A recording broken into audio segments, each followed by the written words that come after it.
নমস্কার, সংগ্রামী যৌথ মঞ্চের পক্ষ থেকে আজকে ফেসবুক লাইভে এলাম অনেকগুলো কথা নিয়ে। প্রথম কথা হচ্ছে যে দীর্ঘদিন থেকে মহার্ঘ ভাতার দাবি, শূন্য পদে নিয়োগের দাবি, অস্থায়ী কর্মচারীদের বিভিন্ন দাবি দাওয়া নিয়ে, সরকারের বিভিন্ন দুর্নীতি নিয়ে লড়াই করছে সংগ্রামী যৌথ মঞ্চ, লড়াই করছেন আপনারা। লড়াই করতে গিয়ে কতগুলো জিনিস আমরা খুব ভালো করে লক্ষ্য করছি।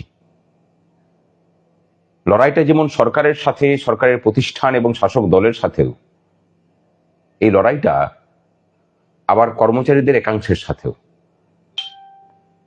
যারা আপাতভাবে আপনার হয়ে আছেন, কিন্তু এমন ন্যারেটিভ বিভিন্ন সময়ে ছড়িয়ে পড়ে, মানুষের আত্মবিশ্বাসে এমনভাবে চিড় ধরান যে সেগুলোকে মেরামত করা সত্যি করে কঠিন হয়ে পড়ে।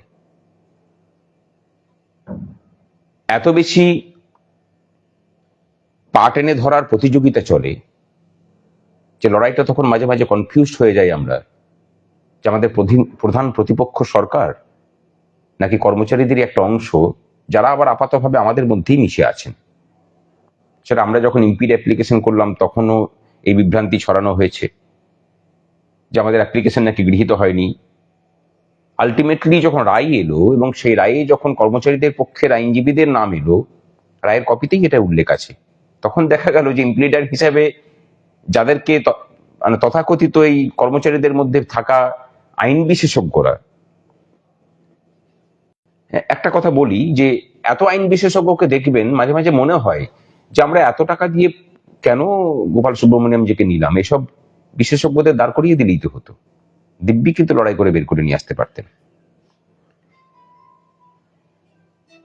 যখন দেখলাম যে প্রথমেই কিন্তু গোপাল সুব্রমণিয়ামজির নাম, হ্যাঁ এটাই সংগ্রামী যৌথ মঞ্চ। অনেকে বলছেন যে ওনাকে নিয়ে পরেও আপনারা এরকম হয়ে গেল, আপনারা তাহলে কি শিক্ষক শিক্ষিকাদের কথা বলেননি?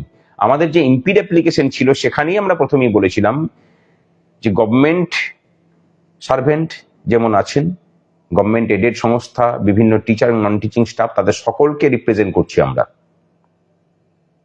এবং আমরা সকলের প্রতিনিধি হিসাবে এই মামলায় ঢুকতে চাইছি। এরপরে মামলার রায় এলো। প্রথম দিকে একদম বলা হয়েছিল যে শুধুমাত্র সরকারি কর্মচারীদের ক্ষেত্রে রায় লাগু হবে। পরে সরকারই দেখলাম যে বিভিন্ন সময় হলফনামা দিয়ে বললেন, সওয়াল জবাব পর্বে বললেন যে না, সকল কর্মচারীদেরই প্রাপ্য, এখানে আমাদেরকে প্রচুর টাকা খরচা করতে হবে, সেই যুক্তি প্রেক্ষিতে তারা বললেন। এরপরে রায়টা এলো। সেখানে আমরা দেখলাম যে সেখানে কিন্তু শুধুমাত্র গভর্নমেন্ট এমপ্লয়ি এই কথাটা কিন্তু লেখা হয়নি। কি লেখা হলো আমি একটু পড়ে শোনাই রায়ের জায়গাটা, তারা সেটা বুঝতে পারবেন আর কি, আপনাদের বুঝতে সুবিধা হবে। রায়ের যে অংশটা, directions and conclusions, 59 number point, the appeals are partly allowed. 59.2 number পয়েন্টে লিখছে, to receive the dearness allowance is a legally enforceable right that has accrued in favor of the respondents, একটা হাইফেন আছে, তারপরে লেখা আছে employees of the state of West Bengal. Employees of the state of West Bengal কারা? আমরা সকলেই। এখানে নিশ্চয়ই বুঝতে কোনো অসুবিধা নেই। রায়টা কিন্তু সকলের জন্য দেওয়া হয়েছে, সকলের জন্য দেওয়া হয়েছে বলেই এই রায়টাকে মডিফাই করে শুধুমাত্র সরকারি কর্মচারীদের জন্য যাতে লাগু হয় তার প্রচেষ্টা করছেন সরকার। আপনারা ভেবে নিচ্ছেন যে সরকার চাইলো আর সবটা কার্যকরী হয়ে গেল, এবং এই সরকারের মডিফিকেশন অ্যাপ্লিকেশন হওয়ার পরেই বিভিন্ন জন লিখতে শুরু করলেন, যা আশঙ্কা করেছিলাম তাই সত্যি হলো। বলছি মাঝে মাঝে আশঙ্কা বাদ দিয়ে কর্মচারীদেরকে, পেনশনারদেরকে ভরসা দেওয়ার মতো কিছু করুন, আমার মনে হয় অনেকে উপকৃত হবেন। ভরসা আমরা দিচ্ছি, কে কি বললো না বললো প্রয়োজন নেই দেখার, ভরসা রাখুন। ওই যে মডিফিকেশন অ্যাপ্লিকেশন করেছে সেটার মধ্যেই স্ববিরোধিতা আছে। সরকার নিজেই বলেছে তার একটা জায়গাতে যে কারা কারা ডিএ পান, আমি সেই জায়গাটা পড়ে শোনাচ্ছি আপনাদেরকে, তারপরে পরের জায়গাতে আসছি। তাহলে প্রথম হচ্ছে সুপ্রিম কোর্ট বললো যে আমরা সকলেই ডিএ পাবো, আমাদের সকলের বকেয়া আছে, সকলকেই মেটাতে হবে। এরপরে এলো সরকারের যে এমএ অ্যাপ্লিকেশন ফাইল হয়েছে তার পয়েন্টের জায়গাতে, পেজ নাম্বার 16, 9.5 বি পয়েন্ট, তার সাব পয়েন্ট হচ্ছে বি। সেখানে লিখছে DA in state of West Bengal is extended not only to the state government employees but also to the teaching and non-teaching staff of aided institutions, statutory bodies, local bodies and other categories, thereby significantly enlarging the fiscal burdens. অর্থাৎ সরকার কিন্তু স্বীকার করে নিল যে এই যে ক্যাটাগরিগুলোর উল্লেখ তারা করেছেন এরা সকলেই ডিএ পান এবং ডিএটা তাদের সকলের বকেয়া, তাদেরকে দিতে গেলে একটা বার্ডেন বাড়ছে। এই কথাটা তো আগেও মামলাতে আলোচনায় হয়েছে, নতুন কথা কিছু তো নয়। তারা শুধুমাত্র সময় কিল করার জন্য এই কাজটা করছেন। আর যারা ভাবছেন যে এই করে দিয়ে কর্মচারী শিক্ষকদের মধ্যে অনৈক্যের বীজ বুনবেন, সম্ভব নয়। আগামী 13 তারিখ আপনাদেরকে সকলকে এই অপচেষ্টার বিরুদ্ধে রুখে দাঁড়িয়ে ধর্মঘটকে সফল করতে হবে।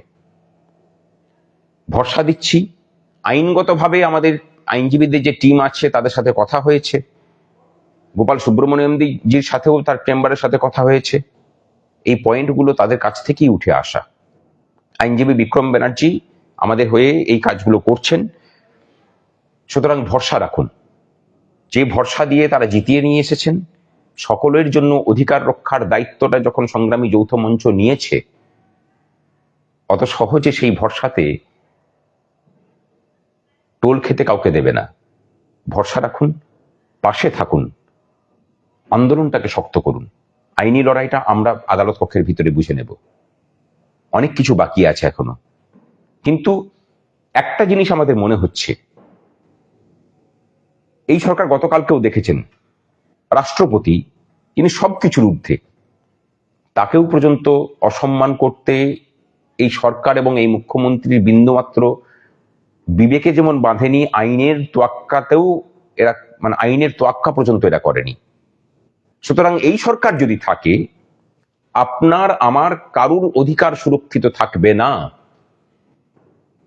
আর আরেকটা কথা, সরকারপন্থী যেসব শিক্ষক শিক্ষিকা শিক্ষাকর্মীরা আছেন, সরকারি কর্মচারীরা যারা আছেন, আমরা চাই যে সরকার যে এমএ অ্যাপ্লিকেশন ফাইল করেছে সেইটাকে উদযাপন করার জন্য আপনারা একদিন রাজ্য জুড়ে সবুজ আবির খেলুন, একটা ধন্যবাদ মিছিলও করুন।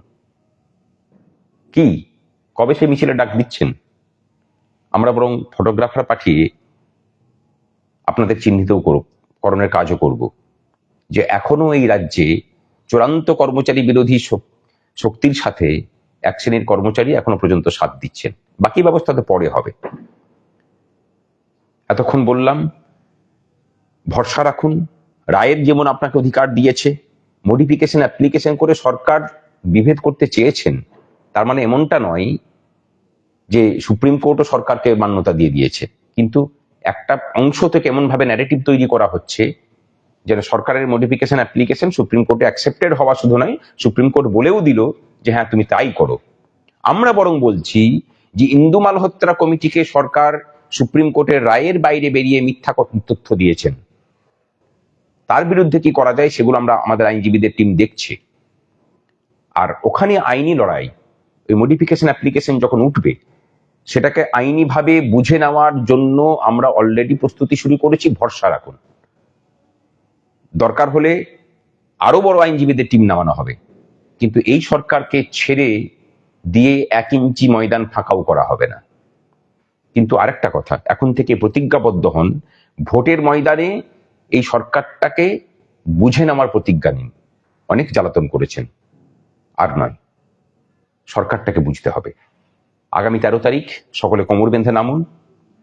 আর যারা আপনার সহকর্মীদের ধর্মঘটে বিরোধিতা করবেন তাদেরকে চিহ্নিতও করে রাখুন, প্রয়োজন আছে। ভালো থাকবেন, সকলে সাথে থাকুন। আর যদি এই মতামত ভরসাযোগ্য মনে হয়ে থাকে, দয়া করে শেয়ার করে সকলের কাছে পৌঁছে দেওয়ার ব্যবস্থা করুন। আজকের মতো শুভরাত্রি, ভালো থাকুন।